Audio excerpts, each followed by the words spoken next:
Hey guys, Brent here with BYOTools, aka BYOT.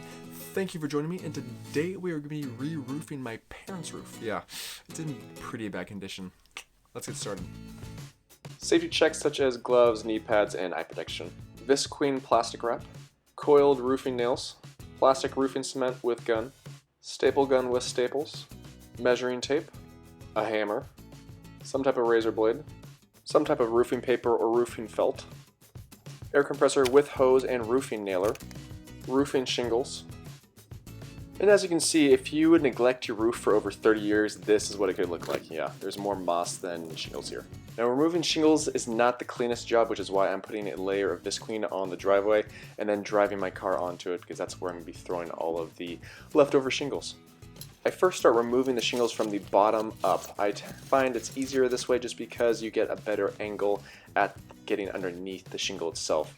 And with these shingles, as you can see, they are falling apart as I'm pulling them off the roof, so it's actually quite easy just to remove them, pile them up in a nice big pile, and start walking them over to the edge, throw them in my truck, and there you go. Nice, quick, and easy cleanup. I strongly emphasize having a dumpster or a truck nearby in which you can just throw your old shingles into, because if you have to walk down and hand unload this entire area, it takes a lot more time and a lot more effort. Now, if your shingles butt up against the side of the house, just make sure you're being careful when removing it because you don't want to damage the siding. And obviously, once you're done on the first side, you can go on to the second side. I'm fairly surprised that this roof never leaked. Look at all this moss. I think it's basically what it's holding together. Yeah, the moss holding all the shingles together. In any case, they're coming off now, and once you're done with the shingles, you can just take your trusty broom and start sweeping away all the old building felt as well as the moss that is collected over years and years and years. Now, once you're done cleaning up all the loose debris, you might find yourself with a few nails that are still popping up. We'll just remove the building felt or shingle and give it a little whack, and there you go. Now it's time to start installing our building felt. So I take a measurement from the end of the roof to the house itself and start cutting. I then unroll my felt on a nice flat surface and then take my tape measure and tape off the area in which I need to cut. I use a couple pieces of wood in which it gives me a nice straight edge and a firm area in which I can cut the felt. Now, just like the shingles, the building felt itself has to be tiered as well, so that's why we're starting from the bottom and then working our way up. I measure off from the edge of the roof to the building felt itself. That way I know it's straight, and that will come into play later, especially when we start installing our shingles. Now, once you're happy with the layout, then you take your staple gun and start stapling it to the substrate. Most of the time your substrate will be some type of plywood. Now, once you're done with the first piece, go ahead and move on to the next. You don't have to specifically staple these a ton of times in a ton of different areas. Just making sure that it's adhered well to the substrate is key, and it's not going to be going anywhere. Now, with this roof, there is a metal edge that I'm veering the paper up. That way we can avoid any moisture coming down into the side. Also, making sure that the felt is underneath the metal grates that are on the side of the house is key, just to make sure that there's no moisture going in there either. Now, this building felt is nice because it actually comes with white stripes on the back side. That way you can line it up perfectly, and you can use that later when installing your shingles. While you're installing your building felt, just make sure you're continuously thinking about the fact that #1 priority is making sure we don't have any leaks, and the best way to avoid leaks is to make sure that everything is layered properly and is underneath the flashing itself. In all reality, it's pretty incredible how good this roof looks with just a little building paper. Look at that. I wish we were done now, but we're not. We have shingles to do. Let's get started. Go ahead and grab your compressor, your air hose, and your roofing nailer. Now, if you don't want to actually specifically buy a roofing nailer because that's all it's good for, go ahead and just rent it. It's like 20 bucks for a day. Also, grab your shingles. I purchased a 3-tiered standard shingle. It looks great, and it's as cheap as possible. Now, the very first row of shingles we actually beef up by placing a shingle upside down, tacking it into position, and then placing another shingle on top of it. That gives it a bit more stability and a bit more weatherproofing. Or maybe I'm just talking to my ass. I don't know. In any case, this is what all the guidebooks say to do, and with all my research, this is how it's supposed to be done. So, take it or leave it. Just remember that this is only for the first row, nothing else. Now, one of the more important things you have to do and think about when you're installing your shingles is making sure you're nailing them in the correct locations. Making sure that your nails are on both ends of the shingle as well as on the tier itself, as in there's 2 little flaps in the middle of each big main shingle, make sure you're nailing right above that or close to it. We do this because the weakest point of the shingle is right above those lips, and if we don't nail there, then there's more of a likelihood that the shingle itself might break. Now, one of the most important things to do when installing your roofing shingles is to make sure you're staggering them appropriately.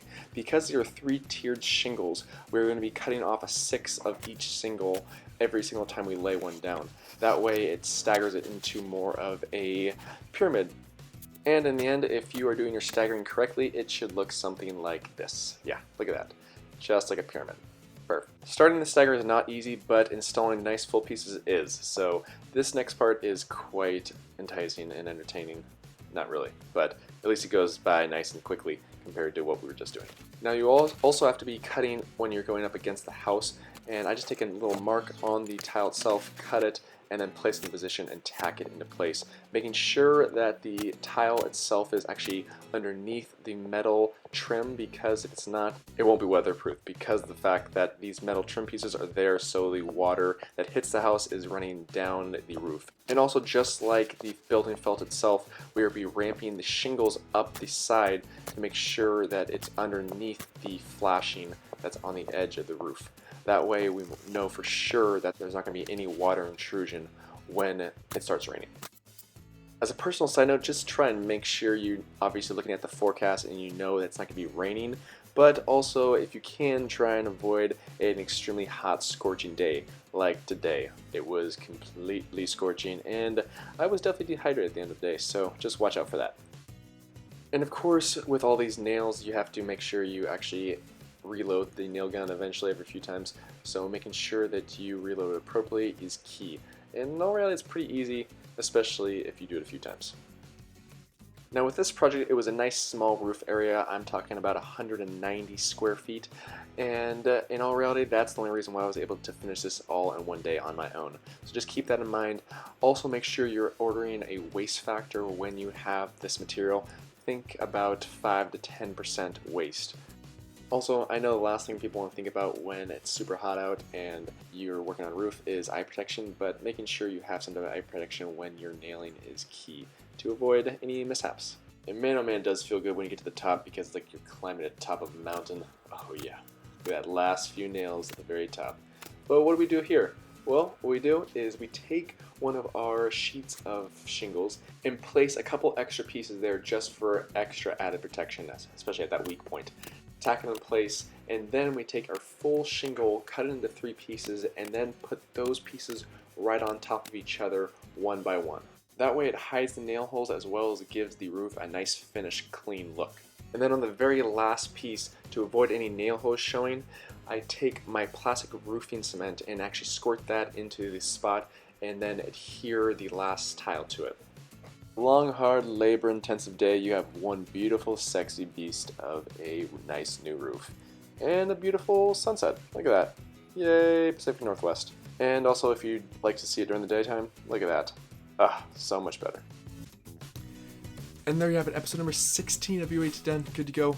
That's a pretty rough little project, especially for a one-man job, but we got it done in one day, and it looks great. So, in any case, thank you for your time. Please like the video, please subscribe to this channel, and please let me know what you want me to do on my next video. I might do it. In any case, thank you for your time, and catch you next time. Hey guys, as a quick side note, I wanted to let you know that if you do want to follow me and know what upcoming projects I'm going to be working on before I post them onto YouTube, please check out my Instagram feed. It is at BYOTools, and I'll be posting plenty of pictures before and after I put them onto YouTube. In any case, thank you for your time.